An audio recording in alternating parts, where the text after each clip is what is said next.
Good day. I will be discussing some important diseases of the peripheral nerves.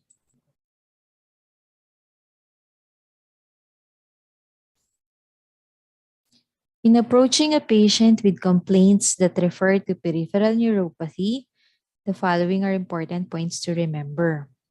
Establish that it is a disease of the peripheral nervous system. Be able to identify what topographic syndrome it is. Determine if motor or sensory or autonomic in nature or mixed through diagnostic tests. And assess if acquired or hereditary. Before we begin, let us review some important terminologies from the lesson on neuropathology and neurocytology. Myelin sheath is the most susceptible element of the nerve fiber. It may break down as part of a primary process involving the Schwann cells or of the myelin itself. Or it may be damaged secondarily as a consequence of disease affecting the axon. Common to many lesions of the peripheral nerve is Wallerian degeneration, a reaction of both the axon and myelin distal to the site of disruption of an axon. Wallerian degeneration is described as dying forward, a process in which the nerve degenerates from the point of axonal damage outward. For symptomatology, the following may be seen in peripheral nerves diseases: motor function impairment, reduction in deep tendon reflexes, sensory loss, paresthesias, pain and dysesthesias, sensory ataxia, autonomic disturbances, and deformities and trophic changes. Deformities may be secondary to denervation. For topographic and clinical patterns of neuropathy, they may be polyneuropathy, which are distal and symmetrical, radiculopathy or polyradiculopathy, which are asymmetrical, dermatomal, and painful. Neuronopathy, which can be motor or sensory, presenting as distal and proximal also. Mononeuropathy, which is a circumscribed single peripheral nerve territory. Multiple mononeuropathies, which may involve random peripheral nerves, which are non-contiguous, and plexopathy, which may involve multiple nerves in the plexus, presenting as confusing pattern of sensory, motor, and reflex loss in one limb.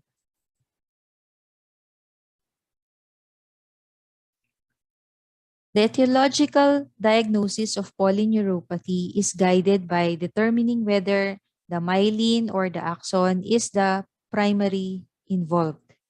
That is, if it is demyelinating or axonal neuropathy. The neurologic examination alone may be sufficient, but certain diagnostic tests such as nerve conduction studies and electromyography can offer greater precision. The EMG also helps distinguish primary disorders of muscle from neurogenic denervation of muscle or even from neuromuscular disorders. Other useful laboratory procedures include biochemical tests, CSF examination, nerve and muscle biopsy, measurement of immunoglobulins and antineural antibodies, and genetic testing for some inherited neuropathies. So we now go to syndromes of acute motor paralysis with variable sensory and autonomic dysfunction occurring in days to weeks. First is Guillain-Barré syndrome or GBS.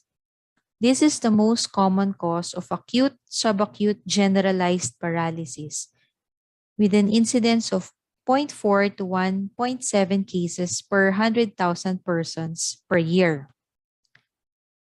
It affects all ages and has no sexual predilection in all parts of the world and in all seasons. Usually preceded by a mild respiratory or gastrointestinal infection, 1 to 3 weeks in about 60% of cases. The Campylobacter jejuni is the most frequent identifiable antecedent infection. While other common antecedent events are viral, which include the CMV, EBV, and even HIV. For symptomatology, numbness and paresthesias occur in the toes and finger. Weakness evolving in symmetrical fashion over several days to weeks may occur, usually the lower extremities before the upper. That is why it is also called the Landry ascending paralysis. And then involvement of the trunk, intercostals, the neck, and even the cranial muscles. Approximately 5% will have progression of weakness to total motor paralysis with respiratory failure occurring within a few days. In severe cases, ocular motor nerves may be paralyzed and pupils may be unreactive. There is reduced to absent deep tendon reflexes, and transient autonomic dysfunction may occur. Facial diplegia, or both facial nerves affected, this may occur in more than 50%, sometimes bilaterally at the same time or sequentially over a period of days. Other cranial nerve palsies, if they occur, usually come later after the arms and the face are already affected.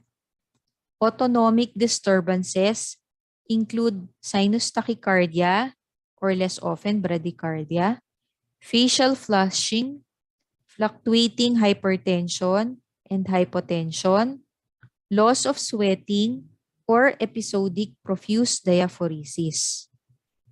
Urinary retention may occur in 15% of patients.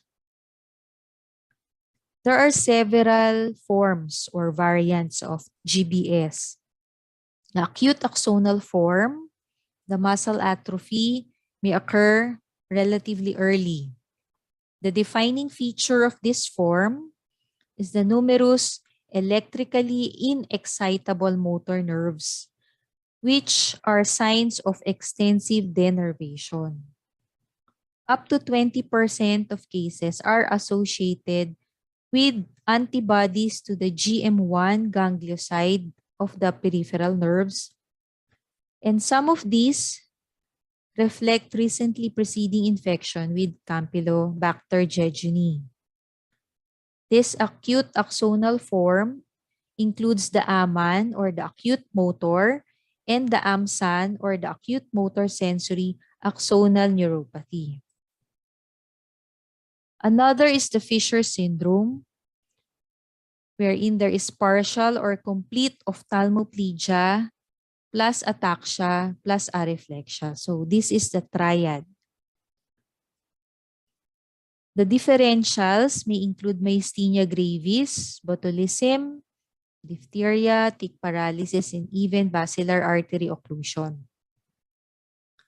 Another form is bilateral facial and abducens weakness with distal paresthesias.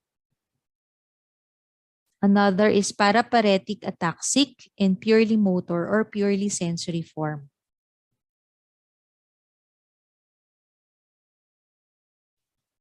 These are just images to show the bilateral peripheral facial palsy, or what we call facial diplegia, producing an expressionless face. This picture will show a complete facial palsy, bilateral, dysphagia, and respiratory insufficiency, necessitating mechanical ventilation and tracheostomy, and nasogastric tube.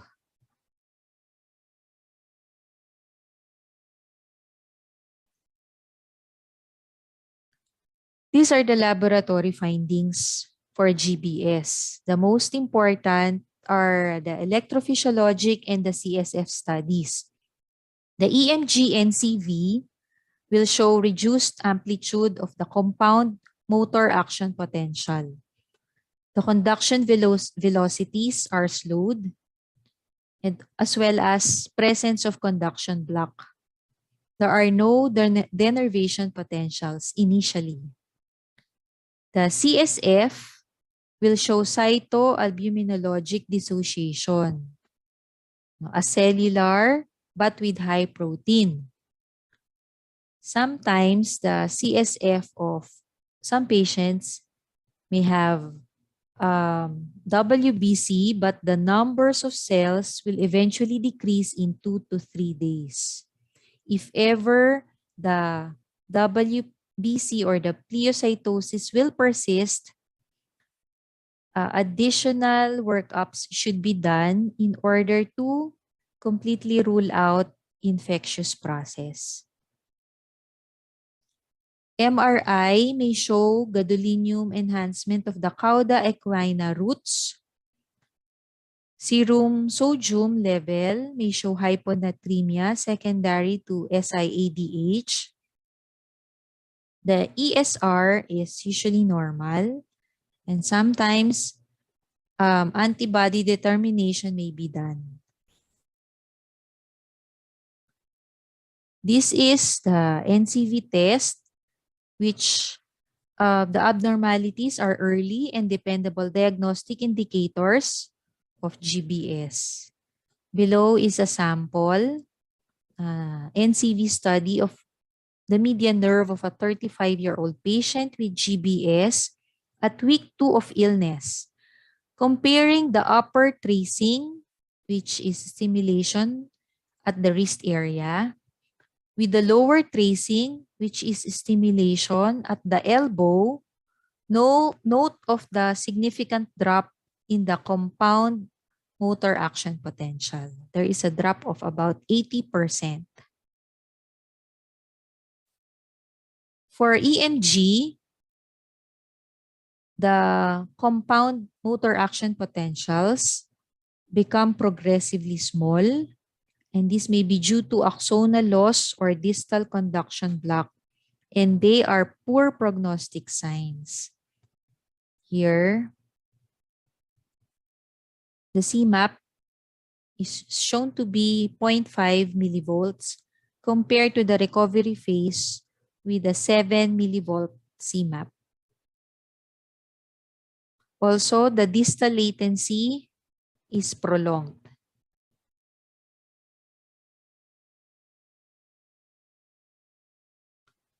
For pathologic findings, the following are seen: infiltration of lymphocytes in the endoneural perivascular area, segmental demyelination, and variable degrees of Wallerian degeneration. For pathogenesis, cell-mediated immunologic reaction or response is seen in GBS. There are antibodies directed against components of the nerve gangliosides, which we call anti-myelin antibodies. Take note of the following. The anti-GQ1B is associated with ophthalmoplegia forms, the anti-GT1A, and in some cases, the anti-GD1A or anti-GT1B are associated with the pharyngeal, brachial, cervical forms. While the predominantly motor and axonal, the AMAN, are associated with anti-GM1. There is also deposition of complements on the inner myelin layer. This is just an image caricature to show the different antibodies, the antigens, as well as the complement system.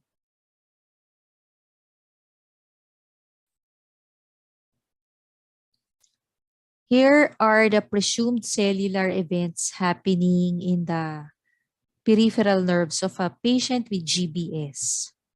First, lymphocytes attach to the walls of the endoneural vessels and migrate through the vessel wall.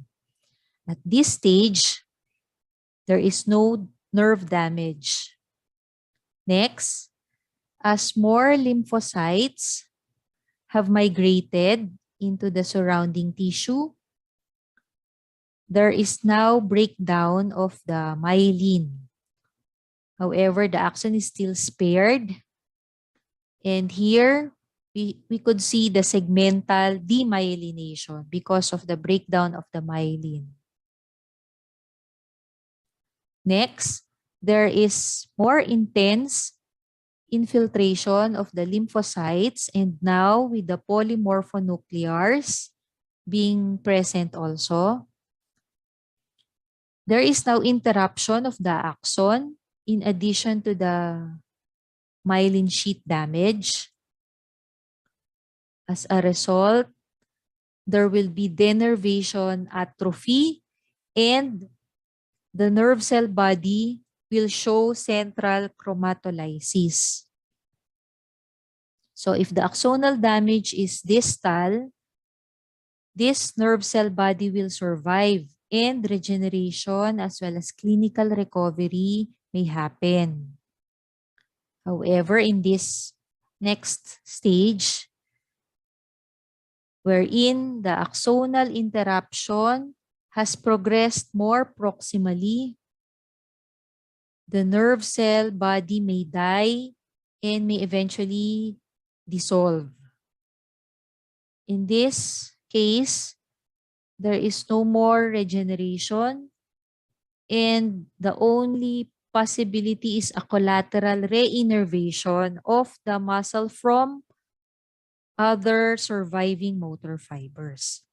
So here we see the application of the knowledge that we have gained from the neuropathology and the neurocytology. What are the differential diagnoses for GBS? Acute spinal cord lesions in spinal shock may show loss of deep tendon reflexes, mimicking GBS. However, these are the useful features to distinguish GBS from a cervical spinal cord lesion. The presence of facial and respiratory muscles are involved if there is a generalized paralysis in GBS. Another is stick paralysis, which is common in the United States. There is no sensory loss and the CSF is normal. Another differential is acute paralytic poliomyelitis. This presents with fever, meningoencephalitic symptoms, and early WBC in the CSF, and purely motor, asymmetrical, areflexic paralysis. There is no sensory symptoms. Next is carcinomatous meningitis. There is irregular distribution of weakness between proximal and distal parts and between left and right. No facial weakness. And the symptoms appear sequentially in one limb after another. An important differential diagnosis is basilar arterial thrombosis or basilar artery thrombosis, which is an acute event, a stroke. There are upper motor neuron signs, including brisk or increased deep tendon reflexes and Babinski sign. Myasthenia gravis is another differential diagnosis. However, here there are no sensory symptoms and the deep tendon reflexes are normal.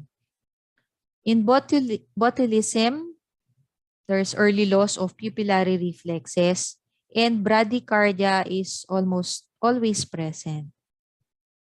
Other neuromuscular disorders occurring in critically ill patients with systemic medical conditions may also mimic GBS. And this may include critical illness neuropathy or the neuropathy associated with renal failure or acute hypophosphatemia, low levels of phosphate induced by hyperalimentation, and even the myopathy associated with high-dose corticosteroids. How do we treat GBS?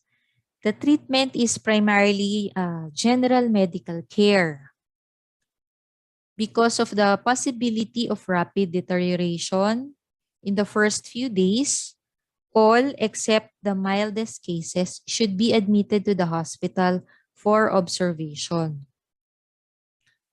Respiratory assistance requiring mechanical ventilator may occur in 1/4 of the cases. So the other major aspects of treatment in the severely affected patients involve management of autonomic instability. So hypotension may occur in about 10% of paralyzed patients.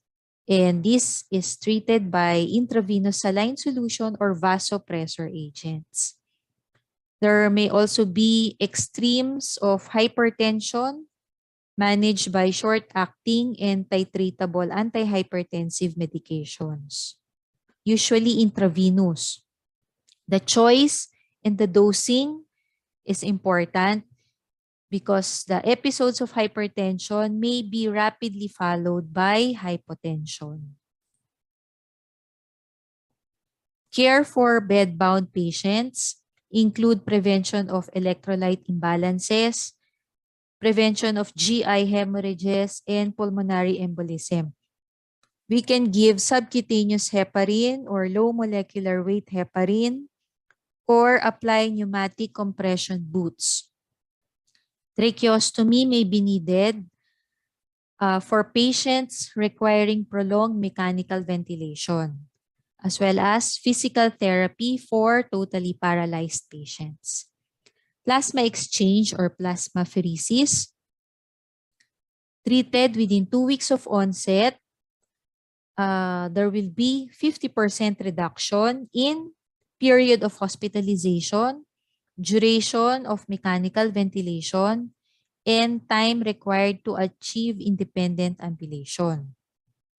200 to 250 ml per kilo of plasma in 4 to 6 treatments on alternating days. However, possible complications may include pneumothorax, infection, hemorrhage. For IV immunoglobulin, the dose is 0.4 gram per kilo per day given for 5 days. The most serious adverse effect of IVIG is anaphylaxis. The mortality for GBS, there may be 3 to 5% mortality even in the best equipped hospitals. Causes of death may include the following: cardiac arrest, ARDS, pneumothorax or hemothorax, or accidental machine failure. In later stages, causes of death may be pulmonary embolism, infectious complications of prolonged immobilization, such as from decubitus ulcer or from pneumonia, and respiratory failure. The most important predictors of responsiveness to plasma exchange treatment are also the same as for the overall prognosis.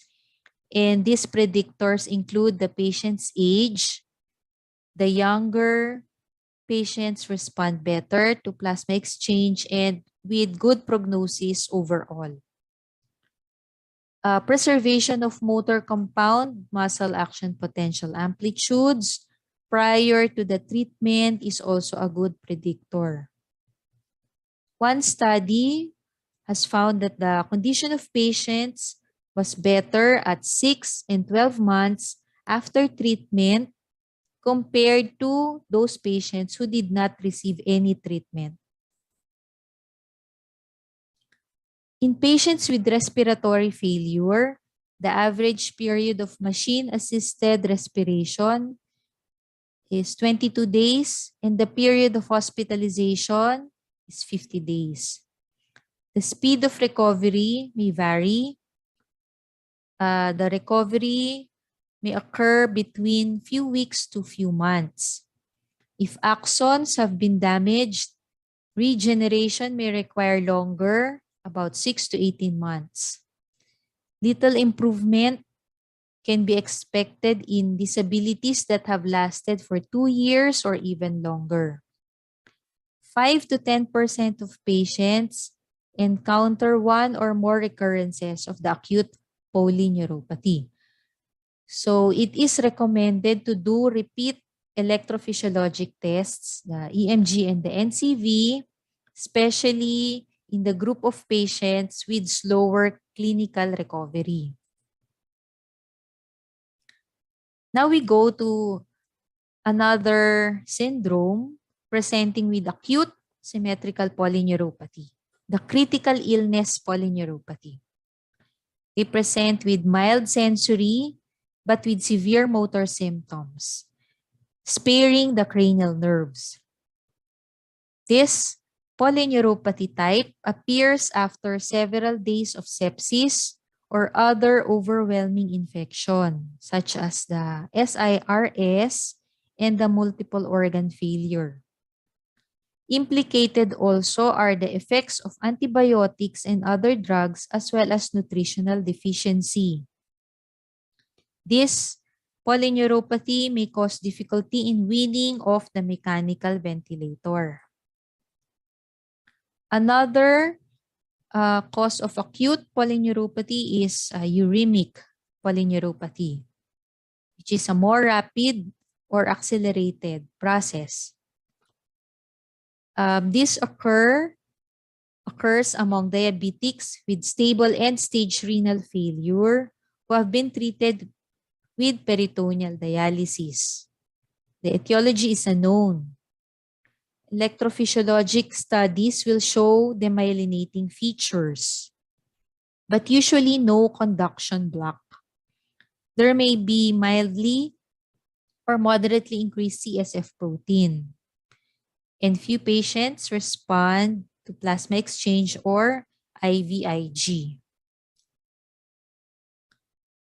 Other causes of acute polyneuropathies include the following.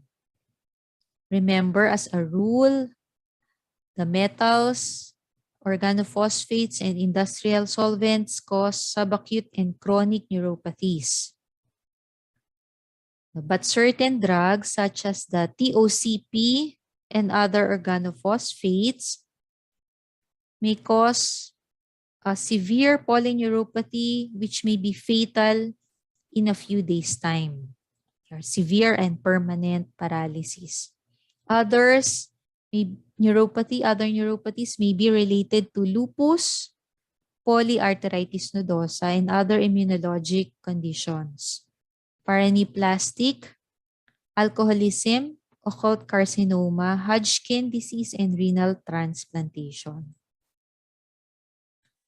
Now we go to the syndromes of subacute sensory motor paralysis occurring from weeks to months. Nutritional deficiencies present predominantly with burning sensory neuropathy, especially in those with severe nutritional deprivation. So the nutritional neuropathy and other complications of deficiencies will be thoroughly discussed in Chapter 40, but only the most relevant is covered in this lecture. Usually, the polyneuropathy is associated with chronic alcoholism because of concomitant beriberi. There may be deficiencies in the different B vitamins, or it may be secondary to malabsorption syndromes.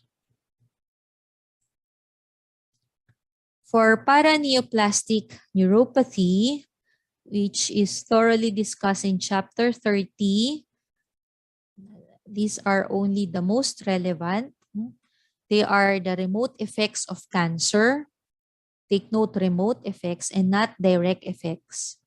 The common presentation is a predominantly distal, symmetrical, sensory, or sensory motor polyneuropathy. Weakness and atrophy of muscles plus ataxia and sensory loss may progress over several weeks or months, necessitating the patient to be confined to wheelchair or even bedbound. Pathologic changes include inflammatory and destructive sensory neuropathy and neuronopathy or involvement of the ganglion. There are also distinct paraneoplastic syndromes such as cerebellar degeneration and Lambert-Eaton myasthenic syndrome. The LEMS will be discussed in the diseases of the neuromuscular junction. The lung carcinoma accounts for 50% of the cases of paraneoplastic sensory motor polyneuropathy and 75% of cases with pure sensory neuropathy. So treatment would be effective treatment of the tumor, which may improve the neuropathy except for those with a pure sensory neuronopathy. There are some studies on plasma exchange, IVIG or IV immunoglobulin or immunosuppression. However, there are only minimal effects and anecdotal reports showing success of those mentioned treatments. Toxic neuropathies would include heavy metals. The arsenic is a well-known toxicity. The gastrointestinal symptoms, because of the ingestion of the arsenic compound, precedes the polyneuropathy. This may be associated with anemia, jaundice, brownish pigmentation, hyperkeratosis of palms and the soles, and later on, white traversing bands of the nails known as Mees lines. Slow progressive symptoms over few weeks or months. Next is lead neuropathy, which is relatively uncommon due to chronic exposure to lead paint or fumes or even burning batteries or ingestion of liquor distilled in lead pipes. This presents as motor mononeuropathy in the distribution of the radial nerves. For drug-induced, the polyneuropathy type is predominantly a sensory type and most are dose-dependent. Antineoplastic drugs such as cisplatin, carboplatin, bortezomib are dose-dependent or produce dose-dependent polyneuropathy, which begins several weeks after therapy. Most severely affected are the proprioception and vibratory senses. Autonomic involvement may also occur. For antimicrobial drugs, the isoniazid or INH is the most common to cause drug-induced neuropathies. Neuropathic symptoms may appear between 3 and 35 weeks after treatment, and about 10% in those patients receiving the upper range of isoniazid.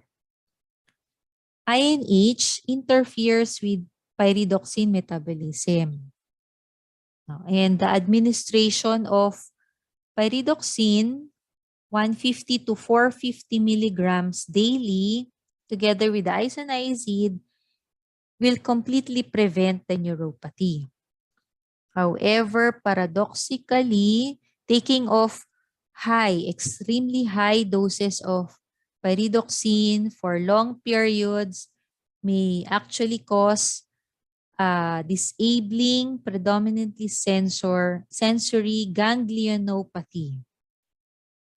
Other antimicrobials are chloramphenicol, metronidazole, and nitrofurantoin. For cardiac drugs, about 5% of patients taking amiodarone for several months may cause or may present with polyneuropathy. Those also taking hydralazine. Other drugs include disulfiram, phenytoin, colchicine, hydroxychloroquine, tumor necrosis factor alpha inhibitors, which are the biological products or biological agents. Now we go to diabetic neuropathies. Diabetes is the most common cause of polyneuropathy, and about 15% with diabetes have signs and symptoms of polyneuropathy. 50% of diabetics have electrophysiologic evidence of damage, and these are called the subclinical polyneuropathies. They do not present clinically, but they already have EMG and CV findings. There are various presentations. The duration of diabetes is the most important factor. At the time of diagnosis, less than 10% have clinical signs and symptoms.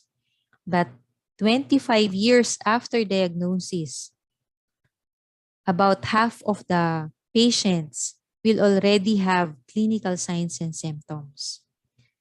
Presence of retinopathy is associated with higher incidence of neuropathy. These are the distinct clinical syndromes of diabetic neuropathy.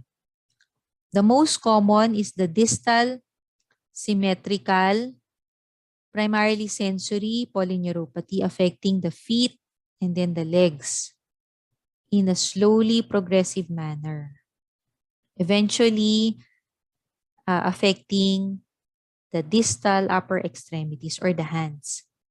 Another syndrome is acute ophthalmoplegia, wherein the third and the sixth cranial nerve may be affected unilaterally. Another is an acute mononeuropathy, and this may include the trunk, a painful thoracolumbar radiculopathy.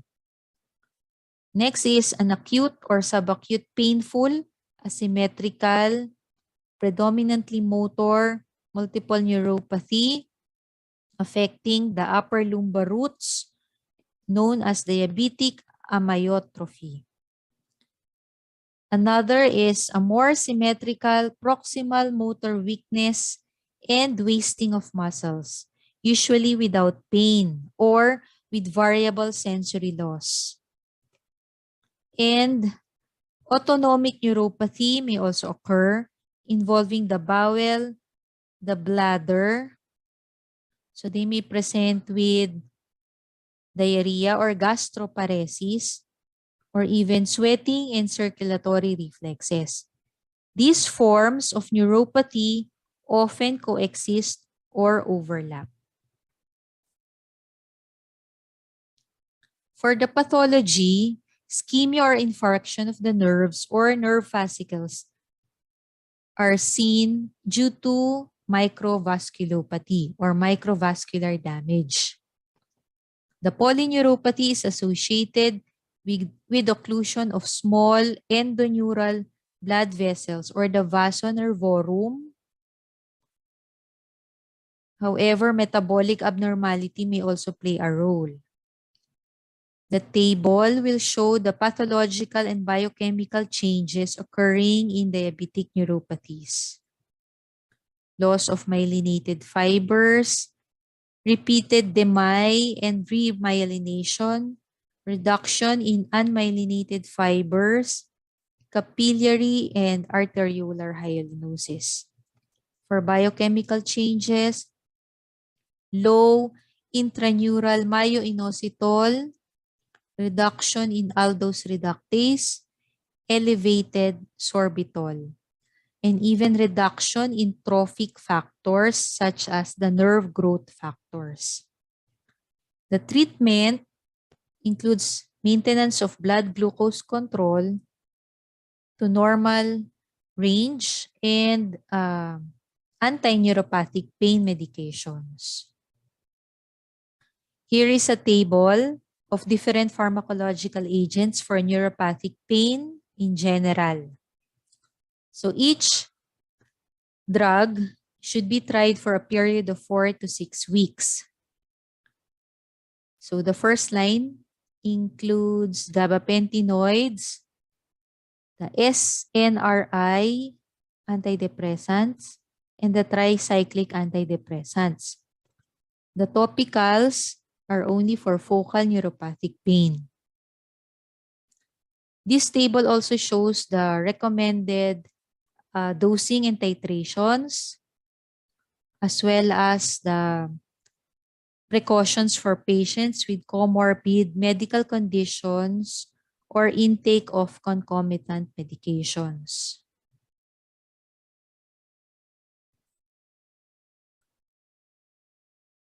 This is another recommendation from the neuropathic pain group of the International Association for the Study of Pain. So they did a systematic review and meta-analysis of more than 200 randomized controlled trials of oral and topical pharmacologic agents for neuropathic pain. Included were articles, published studies since January of 1966, and the number needed to treat, or NNT, for 50% pain relief has been used as the primary measure. So we could see that same agents have been included in the recommendation. Gabapentinoids include gabapentin and pregabalin.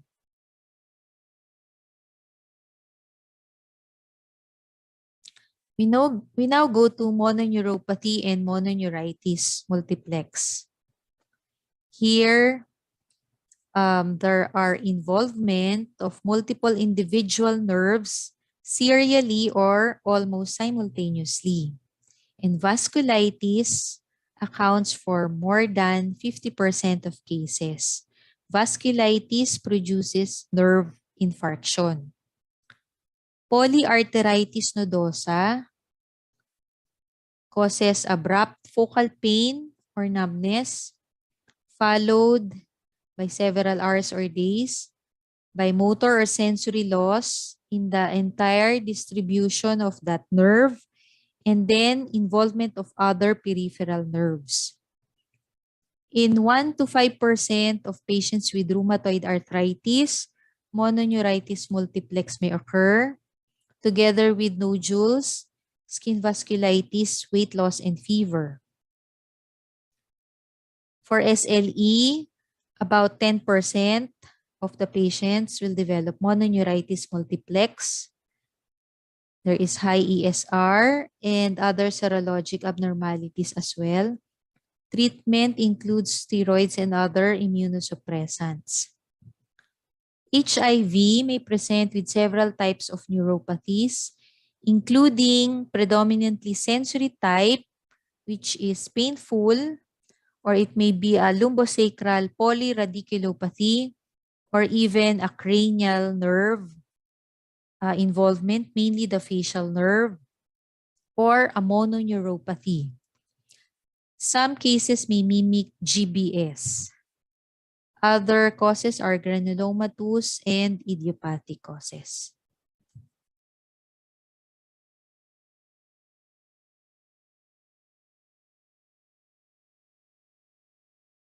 We now go to syndromes of chronic sensory motor polyradiculoneuropathy.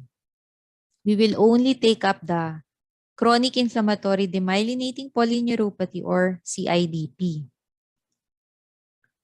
CIDP is similar with GBS. Both of them present with widespread polyradiculoneuropathies.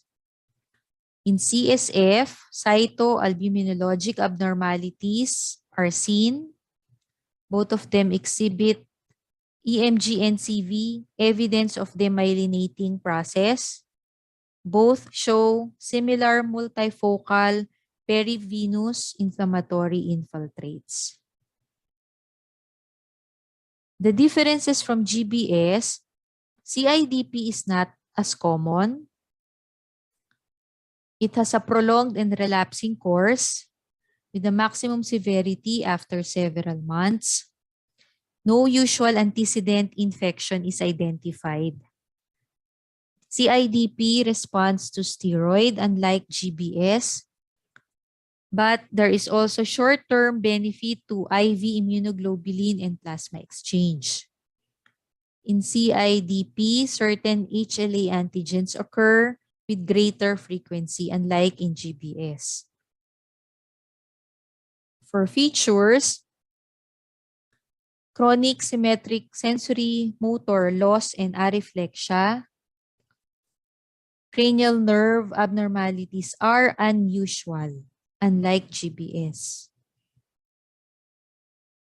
There are also variants like the GBS, the MADSAM or the multifocal acquired demyelinating sensory and motor neuropathy, and the DADS or the distal acquired demyelinating symmetrical neuropathy.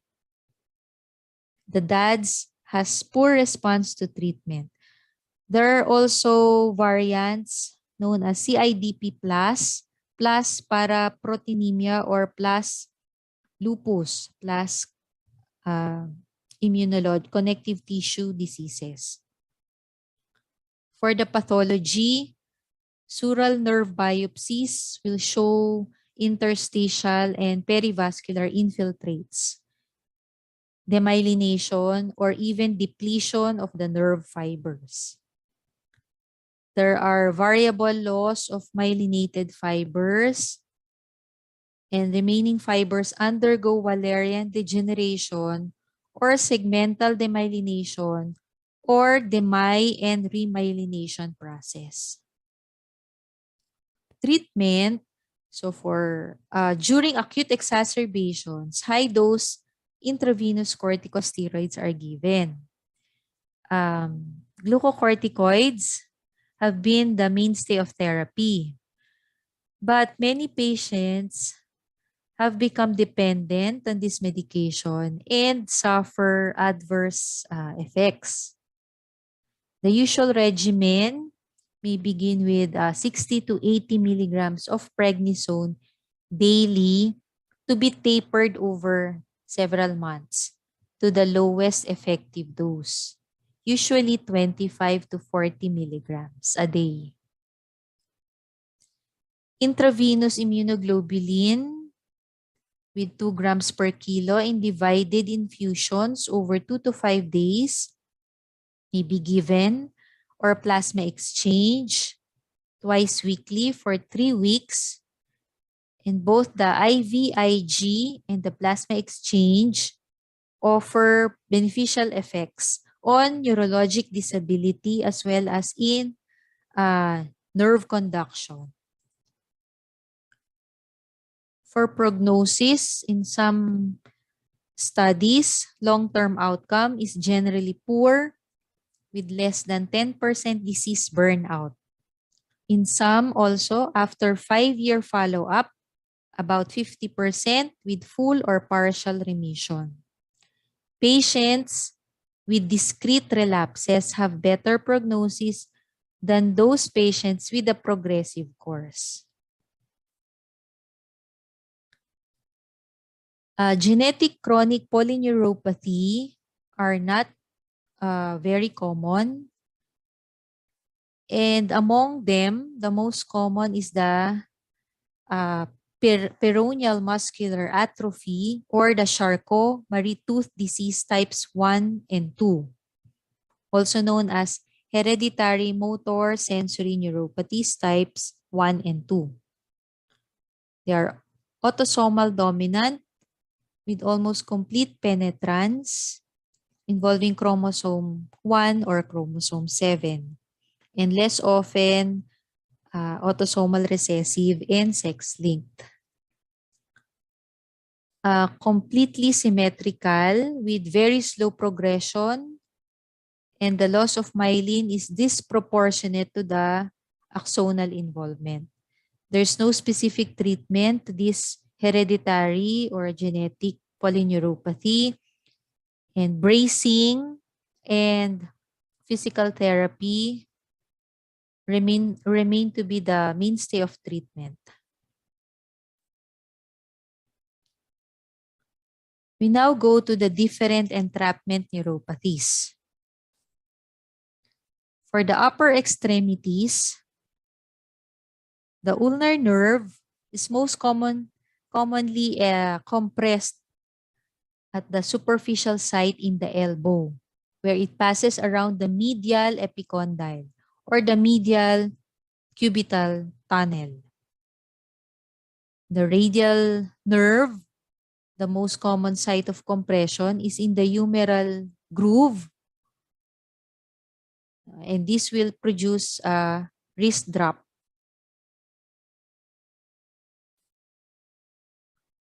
The median nerve is commonly compressed as it passes through a tunnel at the wrist known as the carpal tunnel. And this will be presenting with nocturnal paresthesia of the thumb, index finger, and middle finger. So carpal tunnel syndrome or median nerve entrapment may be secondary to excessive use of the wrist, such as typing, playing piano, writing using computers. It can be associated with local inflammation or even arthritis, hypothyroidism, acromegaly, and even diabetes mellitus. For the lower extremities, the distal or the posterior tibial nerve is usually entrapped in the tarsal tunnel or in the posterior area of the medial malleolus. Causes may be sprains, ankle sprains, fractures, ill-fitting footwear, or even post-traumatic fibrosis, cyst, and arthritis. There may be pain in the ankle and sole of the foot and weakness of the plantar flexors, especially upon waking up. For the lower extremities, again, the lateral femoral cutaneous nerve. When compressed, it will produce meralgia paresthetica, which only produce sensory complaints, pain and dysesthesias over the lateral thigh. So the lateral femoral cutaneous nerve may be compressed as it passes through the inguinal ligament. Another is the sciatic nerve, easily compressed near the inferior gluteal region or the sciatic notch, may be compressed due to trauma or injection. Sciatic nerve innervates the hamstring muscles. So these are the possible causes: a pelvic or femoral fracture, hip dislocation, a gunshot wound, on the buttocks and thigh, injection of toxic substances, and even pelvic tumors. So severe lower leg pain and hamstring weakness will occur.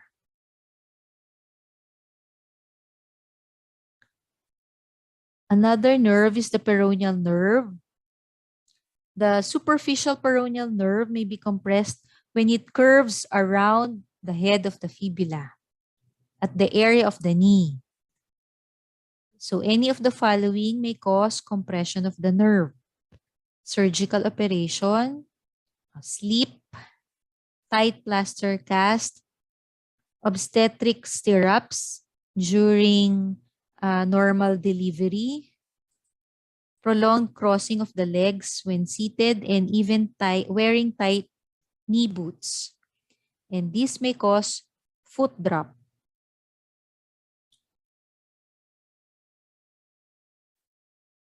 So in summary, we have discussed the different syndromes of acute motor paralysis with variable sensory and autonomic dysfunction. And these include GBS, critical illness polyneuropathy, acute uremic, and acute toxic polyneuropathies. We've also discussed syndromes of subacute sensory motor paralysis, the nutritional deficiencies, paraneoplastic, toxic, and diabetic neuropathies. Also, the syndrome of chronic sensory motor polyradiculoneuropathy, the CIDP, the Charcot-Marie-Tooth disease, which is the most common among the genetic chronic polyneuropathy, and the different entrapment syndromes for both upper and lower extremities. Okay, this ends the lecture, and thank you for listening.